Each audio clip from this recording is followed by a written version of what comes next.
Welcome to Shubham sir classes. আমি তোমাদের Sourav sir. আজকে চলে এসেছি ইডিএমস এর নতুন পার্ট 15 নিয়ে।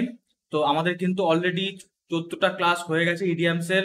সেখানে আমরা যে কটা ইডিএমস করেছি সে সব কটা ভেরি ভেরি ইম্পর্টেন্ট যে কোনো রকম পরীক্ষার জন্য, সেটা তোমার এসএসসি হোক বা ডাব্লিউবিসিএস হোক বা যে কোনো রকম পরীক্ষা, যা পরীক্ষা হোক না কেন, প্রত্যেকটা পরীক্ষার জন্য কিন্তু সেটা ইম্পর্টেন্ট। ঠিক আছে, তো তোমরা করতে থাকো, ক্লাসগুলো দেখতে থাকো। ঠিক আছে, চলো রুটিনটা একবার দেখে নাও। তোমরা সকাল 7টায় জি এর ভিডিও পাচ্ছ, রাত্রি 7টায় ইংলিশ, রাত্রি 8টায় সায়েন্স, আর রাত্রি 10টায় ম্যাথের লাইভ সিরিজ থাকছে।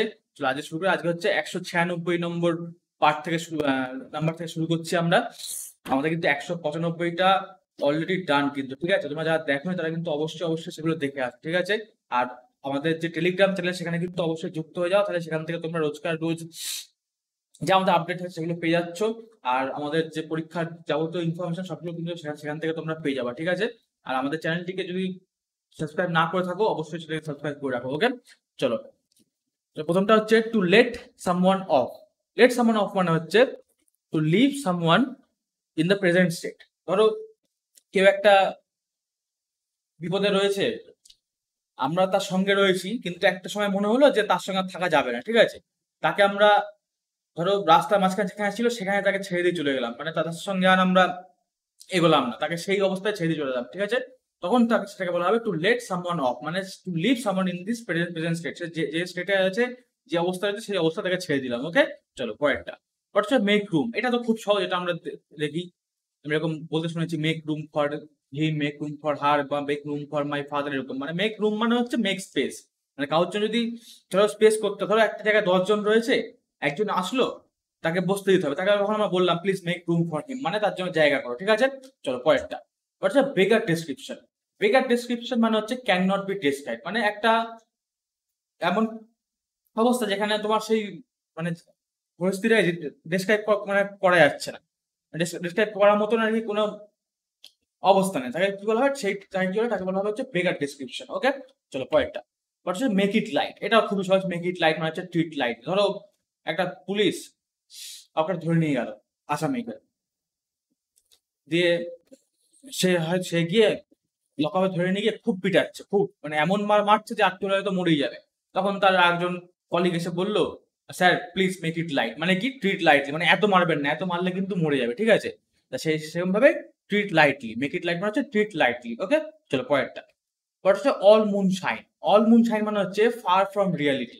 ধরো একটা জিনিস, সেটা হয়তো অলিক কল্পনা, সে অলিক কল্পনাকে বলা হয় হচ্ছে অল মুন শাইন, মানে হচ্ছে ফার ফ্রম রিয়ালিটি। ওকে, চলো পরেরটা। What is a fair weather friend? Supports only when easy and convenient. মানে এটা খুবই ইম্পর্টেন্ট, এটাও বহুবার পরীক্ষায় এসেছে, আমরা দেখেছি। ফেয়ার ওয়েদার মানে, ফেয়ার ওয়েদার মানে হচ্ছে ক্লিয়ার যে ওয়েদার থাকে, সে ক্লিয়ার ওয়েদার সে তার বন্ধু, মানে সেই বন্ধু মানে কি, হলো একটা বন্ধু, সে যখন তোমার মানে সুখের দিন চলছে, তো ভালো আছো, সুখে আছো, ঘুরছো ফিরছো, খাচ্ছ যাচ্ছ, তখন তার তোমার সঙ্গে আছে। কিন্তু যেই ধরো তোমার সমস্যা হয়ে গেল, যে একটুখানি মানে সব টাকা পয়সা দরকার পড়লো বা কাউ সাপোর্ট দরকার পড়লো, তখন তাকে পাওয়া যাচ্ছে না, সে তখন হাওয়া। মানে সেরকম ফ্রেন্ডকে বলা যাচ্ছে ফেয়ার ওয়েদার ফ্রেন্ড। মানে যখন আবহাওয়া পরিষ্কার তখনই সে আসবে, একটু যদি আবহাওয়া মানে খারাপ হয়ে যায়, আবহাওয়া মানে কি আমাদের জীবনের আবহাওয়া যখন যদি খারাপ হয়ে যায় তখন সে আর নেই। ঠিক আছে, সেরকম বন্ধুকে বলা হচ্ছে ফেয়ার ওয়েদার ফ্রেন্ড। এক কথায় মানে হচ্ছে যে বিপদের সঙ্গে থাকে না, সেরকম বন্ধুকে বলা হচ্ছে ফেয়ার ওয়েদার ফ্রেন্ড। ঠিক আছে, চলো পরেরটা। পর হচ্ছে be down with. Be down মানে হচ্ছে সাফারিং ফ্রম। ঠিক আছে, তখন ধরো তুমি একটা জিনিস নিয়ে, কেউ একটা কোনো রোগে হয়তো ভুগছে, ঠিক আছে, তাই এরকম তখন তাকে বলা হয় বি ডাউন। যেমন ধরো আমাদের খুব পরিচিত একটা জিনিস গেল, সেটা নিয়ে বলি। He is down with Covid, মানে কি, সেই he is suffering from Covid, মানে সে হচ্ছে তার কোভিডে সে ভুগছে। ঠিক আছে, চলো পরেরটা। ওটা হচ্ছে স্পট ফ্রি। স্পট ফ্রি মানে হচ্ছে আনপানিশড। ধরো কাউকে একটা ধরা হলো কোনো একটা অপরাধের জন্য, এবার সে অপরাধটার জন্য সাজা না পেয়ে সে ছাড়া পেয়ে গেল। ঠিক আছে, তখন তাকে বলা হচ্ছে স্পট ফ্রি। স্পট ফ্রি মানে হচ্ছে আনপানিশ, মানে তাকে কোনো সাজা ছাড়াই তাকে ছেড়ে দেওয়া হলো। ওকে, চলো পরেরটা। পরেরটা হচ্ছে বোন অফ কন্টেনশন। এইটা খুবই খুবই ইম্পর্টেন্ট, এটা বহুবার পরীক্ষা এসেছে। বোন অফ কন্টেনশন বারবার ঘুরিয়ে ঘুরিয়ে এখান থেকেই আসে। ঠিক আছে, বোন অফ কন্টেনশন, বোন অফ কন্টেনশন হচ্ছে ম্যাটার অফ ডিসপুট। ধরো একটা ঝামেলা হচ্ছে, সেই ঝামেলাটার যে কারণ, ঠিক আছে, ধরো আমাদের 5 জন বন্ধুর মধ্যে ঝামেলা হয়েছে, তার মধ্যে একজন হচ্ছে কি সে ঝামেলা লাগিয়েছে, ঠিক আছে? তা সেই যে একজন ঝামেলা লাগিয়েছে সে হচ্ছে ম্যাটার মানে বোন অফ কন্টেন্ট, মানে সেই হচ্ছে ঝামেলার বিষয়বস্তু। ওকে, চলো পরেরটা। পরেরটা ড্রাইভ। ড্রাইভ মানে হচ্ছে এমফাসাইজ, মানে কোনো জিনিসকে যদি মানে বড় করে মানে বোঝানো হয় তখন সেটাকে বলা হচ্ছে ড্রাইভ হোম করা, মানে হচ্ছে এমফাসাইজ করা, ঠিক আছে? চলো পরেরটা। পরে হচ্ছে কাট আ সরি ফিগার, মানে মেক এ পুর ইমপ্রেশন। ধরো তুমি ইন্টারভিউ দিতে গিয়ে তুমি এমন ভেবাচাকা খেয়ে গেলে যে নিজেরা যে ইমপ্রেশনটা ঠিক করে দিতেই পারলে না, ঠিক আছে? সেইটা ইমপ্রেশন দিতে পারলে না ঠিক করে, সেটাকে কি বলা হবে? সেটাকে বলা হচ্ছে কাটা সরি ফিগার, মানে হচ্ছে মেক এ পুর ইমপ্রেশন। যখন আমরা কারোর উপর কোনো পুর মানে কিন্তু গরিব না, পুর মানে হচ্ছে খারাপ ইমপ্রেশন, ঠিক আছে? পুর মানে গরিব না, এখানে পুর মানে খারাপ, মানে সেই খারাপ ইমপ্রেশন যে দিচ্ছে, সে যে দিচ্ছে তাকে বলা হচ্ছে কাটা সরি ফিগার, মানে মেক এ পুর ইমপ্রেশন, ঠিক আছে? পরেরটা হচ্ছে টু গেট কোল্ড ফিট। এটা আমরা সবাই জানি, হাত পা কখন ঠান্ডা হয়ে যায় মানুষের, যখন সে ভয় পায়। টু গেট কোল্ড ফিট মানে হচ্ছে ফিয়ার, ফিয়ার বা ফ্রাইটেন্ড, ঠিক আছে? চলো পরেরটা। ওটা হচ্ছে কাকু ইন দ্য নেস্ট। কুক্কু মানে আমরা জানি, আচ্ছা আগে এটা পড়ে নিই। And আনওয়েলকাম intro. কুক্কু মানে আমরা জানি হচ্ছে কোকিল, ঠিক আছে? কোকিলের কি বাসা হয়? কোকিলের বাসা হয় না, কোকিল কিন্তু সবসময় কাকের বাসায় ডিম পাড়ে। তোমরা জানো ছোটবেলা থেকে এই জিনিস, কোকিলের নিজের বাসা হয় না, কোকিল কাকের বাসায় গিয়ে ডিম পাড়ে, ঠিক আছে? তো এবার একটা কাকের বাসার মধ্যে যদি একটা কোকিল থাকে, তা সেই কাকের বাচ্চাগুলোর জন্য সে কি, সে হচ্ছে আনওয়েলকাম ইন্ট্রুডার, মানে হচ্ছে তাকে ডাকা হয়নি, সে না ডাকতেই সে চলে। ইন্ট্রুডার মানে হচ্ছে যে হচ্ছে হিন্দি যেটাকে আমরা বলি ঘুষপেটিয়ে বলি, মানে সে হচ্ছে মানে না বলে সে ঢুকে পড়ছে সেখানে, ঠিক আছে? তা সেরকম কাকু ইন দ্য নেস্ট মানে হচ্ছে অ্যান আনওয়েলকাম ইন্ট্রুডার, মানে তাকে ডাকা হয়নি কিন্তু সে চলে এসেছে, ঠিক আছে? চলো পরেরটা।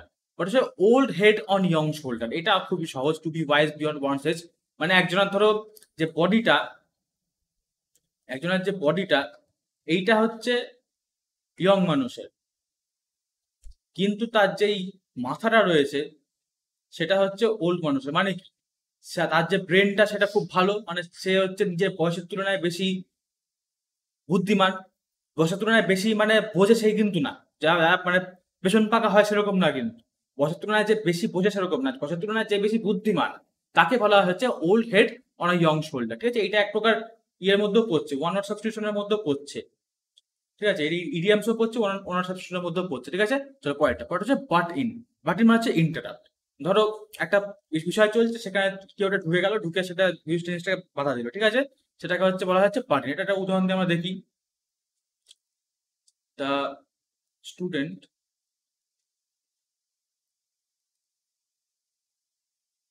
বাট ইন ক্লাস, মানে সে স্টুডেন্ট যেটা ছিল, সে ক্লাসটাকে কিন্তু ইন্টারাপ্ট করে দিল, ঠিক আছে? সে ক্লাসটাকে ডিস্টার্ব করে দিল, ঠিক আছে? চলো পরেরটা। আচ্ছা আমাদের এখানে শেষ হয়ে গেল। আজকে আমাদের 15 নম্বর সেট কমপ্লিট হয়ে গেল। এর পরের দিন 16 নম্বর আসবে। তোমরা কিন্তু প্রত্যেকটা যারা দেখছো তারা কিন্তু প্রত্যেকটা ঠিকঠাক করে দেখো, আর যারা দেখোনি তারা কিন্তু প্রথম থেকে পুরো ঠিকঠাক করে দেখো, ঠিক আছে?